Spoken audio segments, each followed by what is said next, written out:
वो कौन है जिनके अल्फाज आपके ख़यालात और आपकी सोच को एक नया रास्ता दिखाते हैं, जिनके अल्फाज कभी रहनुमाई और कभी मरहम बन जाते हैं, जिनके किरदारों से आपकी दोस्ती होती है, फिर आप उनके साथ मुस्कुराते हैं और उनके दुख पे रोते हैं, जिनकी कहानियाँ दिल चाहता है कि कभी ख़त्म ही ना हो, फिर वो हालिम हो, फारिस गाजी हो, सादी हो, जुमर हो, या जन्नत के पत्ते, या हया सुलेमान, इन सब के पीछे एक ही नाम है, निम्रा अहमद नियाज़ी।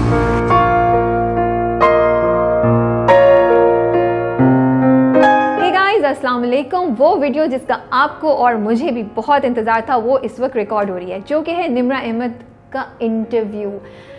हम उनको दिखा भी नहीं सकते, उनकी आवाज़ भी नहीं आपको सुना सकते, तो इसलिए आपको मेरे साथ ही गुजारा करना पड़ेगा। निम्रा अहमद से मेरी बड़ी लंबी गपशप लगी, गुफ्तगू हुई। तो मुझे शौक़ था जानने का कि निम्रा अहमद ने अपना सफ़र कैसे शुरू किया, कौन सी उनकी फ़ेवरेट बुक है, नमल या हालिम, कौन सा नावल सबसे ज़्यादा चैलेंजिंग था, कितने बहन भाई हैं, वो खाला हैं या पप्पो हैं, और सबसे पहली कहानी उन्होंने कौन सी लिखी थी, उनका सफ़र कैसे शुरू हुआ था, और इस तरह की बहुत सी बातें। ऑफ कोर्स मेरे पास बड़ी लंबी लिस्ट थी। And the most important question जो आप सब भी जानना चाहते थे कि उनकी कहानियाँ ड्रामों में क्यों नहीं तब्दील होती हैं।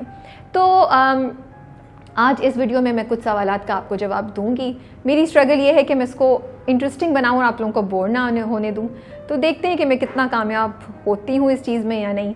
सो let's start and find out something about your and my favourite writer Nimra Ahmed Niazi.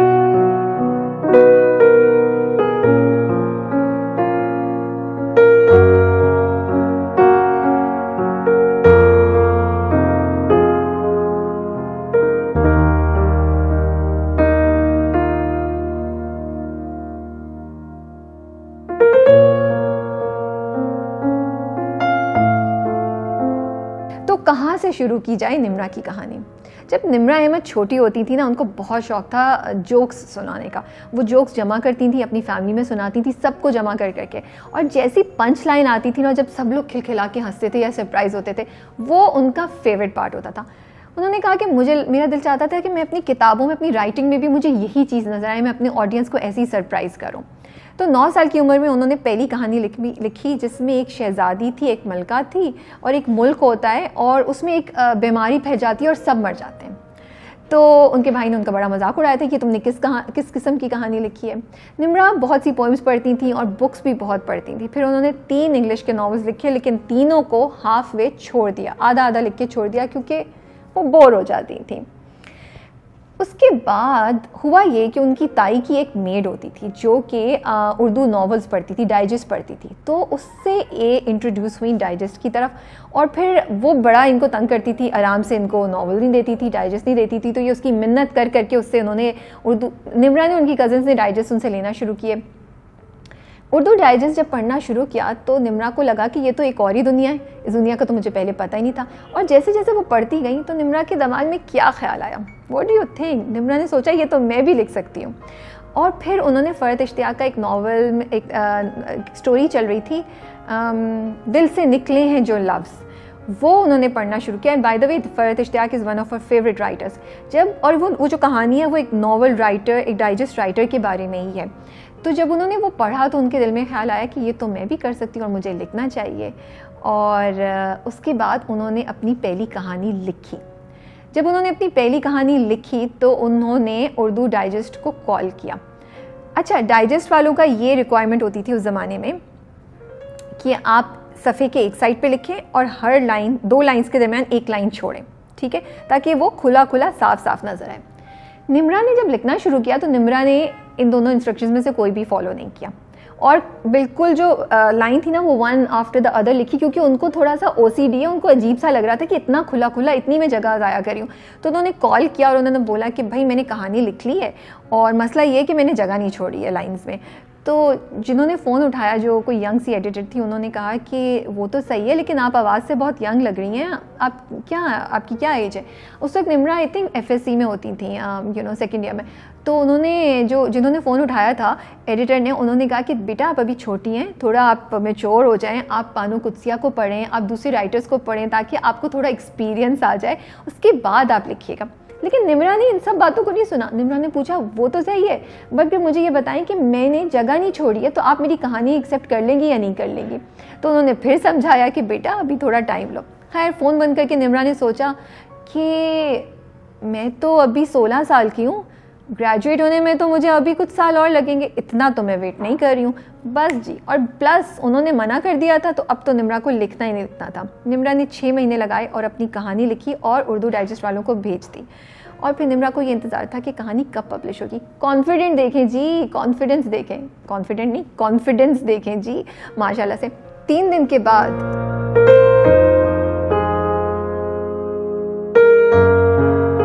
Story भेजने के 3 दिन के बाद जब निम्रा अहमद घर वापस आई तो उनकी अम्मी ने कहा बेटा कराची से तुम्हारे लिए किसी का फ़ोन आया है। उन्होंने फ़ौरन कॉल बैक किया। कौन था फ़ोन पे आपके ख्याल में? फ़ोन पे थी अम्तुल सबूर जो कि ख़वातीन डाइजेस्ट की सीनियर एडिटर।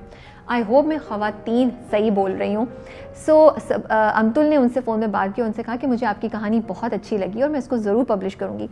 अम्तुल ने एक बात और बोली निम्रा अहमद से। उन्होंने कहा मैं आपको बता रही हूँ कि आज से 10 साल बाद आपका नाम इस मुल्क के टॉप राइटर्स में होगा। एंड निम्रा मुझे कह रही थी कि उस बात के एग्जैक्टली 10 साल बाद उन्होंने नमल की पहली एनिवर्सरी सेलिब्रेट की थी एक बहुत बड़े इवेंट में। तो और वाकई आज निम्रा अहमद को कौन नहीं जानता माशाल्लाह से। खैर जी, तो अम्तुल ने उनसे कहा कि मुझे तुम्हारी कहानी बड़ी पसंद आई है, मैं इसको पब्लिश करूँगी, लेकिन एक शर्त है। वो शर्त ये है कि थोड़ा सा वेट कर लो क्योंकि इस वक्त डाइजेस्ट में 4 टॉप राइटर्स की किस्मवार कहानियाँ चल रही हैं। अगर मैं तुम्हारी कहानी डालूंगी तो तुम्हारी कहानी जो है वो दब जाएगी। तो निम्रा ने कहा कि इट्स ओके, ठीक है, मैं वेट कर लेती हूँ। अच्छा जी, ये बात हुई थी उनकी दिसंबर में। दिसंबर के बाद जनवरी, फरवरी, मार्च, 3-4 महीने गुजर गए। हर महीने निम्रा कहती है मैं जाके चेक करती थी और मेरी कहानी नहीं होती थी। पहला महीना तो सही था, दूसरा महीना भी सही था, तीसरा महीना ज़रा बुरा लगना शुरू हो गया। आई एम श्योर बोला नहीं बट मेरा ख्याल है ये कि लगना शुरू हुआ होगा, इंतज़ार हो रहा होता है। खैर फिर उन्होंने आई थिंक 4 महीने बाद उन्होंने फ़ोन किया और उन्होंने कहा कि आप मेरी कहानी शुआ में ही छाप दें। एक्चुअली अम्तुल चाह रही थी कि वो कहानी उनकी ख़वातीन डाइजेस्ट में करें जो कि टॉप होता था। किरण शुआ और ख़वातीन डाइजेस्ट में से ये टॉप पे होता था। तो निम्रा ने कहा नहीं, आप मेरी कहानी शुआ में ही पब्लिश कर दें, बिकॉज निम्रा चाह रही थी कि मेरी एक कहानी पब्लिश हो तो फिर मैं आगे दूसरा काम शुरू करूं। और उनकी कहानी का नाम क्या था जो पहला पब्लिश हुआ? मैंने अभी देख लिया था, मुझे भूल गया, अब मैं दोबारा देख रही हूँ। So just give me a minute. It was मेरे ख्वाब मेरे जुगनू। ये उनकी पहली कहानी थी जो कि पब्लिश हुई। उसके बाद से तो there is no looking back. By the way एक और इंटरेस्टिंग बात बताऊँ, उसके बाद उन्होंने पहली कहानी पब्लिश करने के बाद उन्होंने ठक ठक 2 कहानियाँ और दी। आपका क्या ख्याल है वो कौन से नॉवल, कौन से रसाले में पब्लिश हुई होंगी? वो किसी रसाले में पब्लिश नहीं हुई। पहले नॉवल के बाद उनकी बाकी दोनों कहानियां रिजेक्ट हो गई। सो मेरा सवाल निम्रा से ये था कि आपको क्या चीज़ है जो मोटिवेट करती है लिखने के लिए? क्यों लिखती हैं आप? दो तीन ही 4 बातें निम्रा ने बोली and I loved all the 4 things that she said. सबसे पहला उनका रीज़न ये था कि इट कीप्स मी सेन। ये मुझे खुशी देता है, सैनिटी को बरकरार रखता है, इसलिए मैं लिखती हूँ। उन्होंने बताया कि अभी रिसेंटली उनकी अम्मी की डेथ हुई थी and she was busy with मेहमान एंड एवरीथिंग, और बहुत अरसे तक वो लिख नहीं सकी। फिर जब उनको थोड़ा टाइम मिला तो वो बैठी एक दिन अपने डेस्क पे और उन्होंने पहला चैप्टर जो उनका नया नावल आने वाला है उसको लिखा। उसमें सिर्फ उन्होंने कैरेक्टर को इंट्रोड्यूस कराया है, सिर्फ एक कैरेक्टर स्केच किया है और उन्होंने कहा कि मुझे नहीं पता कि कहानी आगे कहाँ जाएगी, सिर्फ एक आइडिया था मेरे दिमाग में कि मुझे ये करना है। 1 घंटे बाद जब मैं उठी लिखकर, मैंने लैपटॉप बंद किया तो मुझे इतना सुकून था और मैं इतनी खुश थी कि मैं आपको बता नहीं सकती। दूसरी उन्होंने कहा कि मुझे लगता है कि मेरे पास वो अल्फाज हैं जो लोगों को सूद कर सकते हैं, जो लोगों को सुकून दे सकते हैं। उन्होंने कहा मुझे लगता है कि अल्लाह ताला ने मेरे अल्फाज में कुछ ऐसी बात डाली है कि लोग उससे कनेक्ट कर सकते हैं और अल्लाह मुझे शायद ये कह रहा है कि आसान लफ्ज़ों में लोगों को जितना पैगाम पहुँचा सकती हो पहुँचाओ।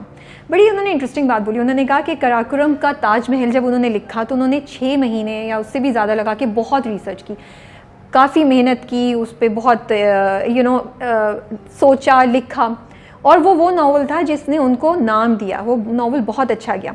तो उन्होंने कहा कि वो नावल जब पब्लिश हो गया तो उसके बाद उनको बहुत सी ईमेल्स आई, बहुत से लेटर्स आए, लोग लिखते थे और बहुत से लोगों ने कहा कि हम माउंटेन क्लाइंबर बनना चाहते हैं, हम पहाड़ पे चढ़ना चाहते हैं, हम हाइकिंग करना चाहते हैं, क्लाइंब करना चाहते हैं। तो निम्रा ने कहा कि जब मैंने ये सब चीज़ें पढ़ी तो मैं रुक गई, मैं बैठी और मैंने सोचा कि मैंने इतनी मेहनत की, इतना मैंने टाइम लगाया, तो उसके बाद जब लोगों ने मुझे बताया मेरी इस सारी मेहनत के बाद कि वो माउंटेन क्लाइंबर बनना चाहते हैं, तो मुझे इस सारे उससे क्या मिला? नॉट दैट कि इसमें कोई गलत बात है, अगर आप माउंटेन क्लाइंबर बनना चाहते हैं तो बहुत अच्छी बात है, नई चीज़ें ट्राई करना चाहिए, लेकिन निम्रा ने सोचा कि इसमें मुझे क्या मिला इस सारी मेहनत के बाद। फिर उन्होंने सोचा कि मुझे ऐसा कुछ करना चाहिए जिससे मैं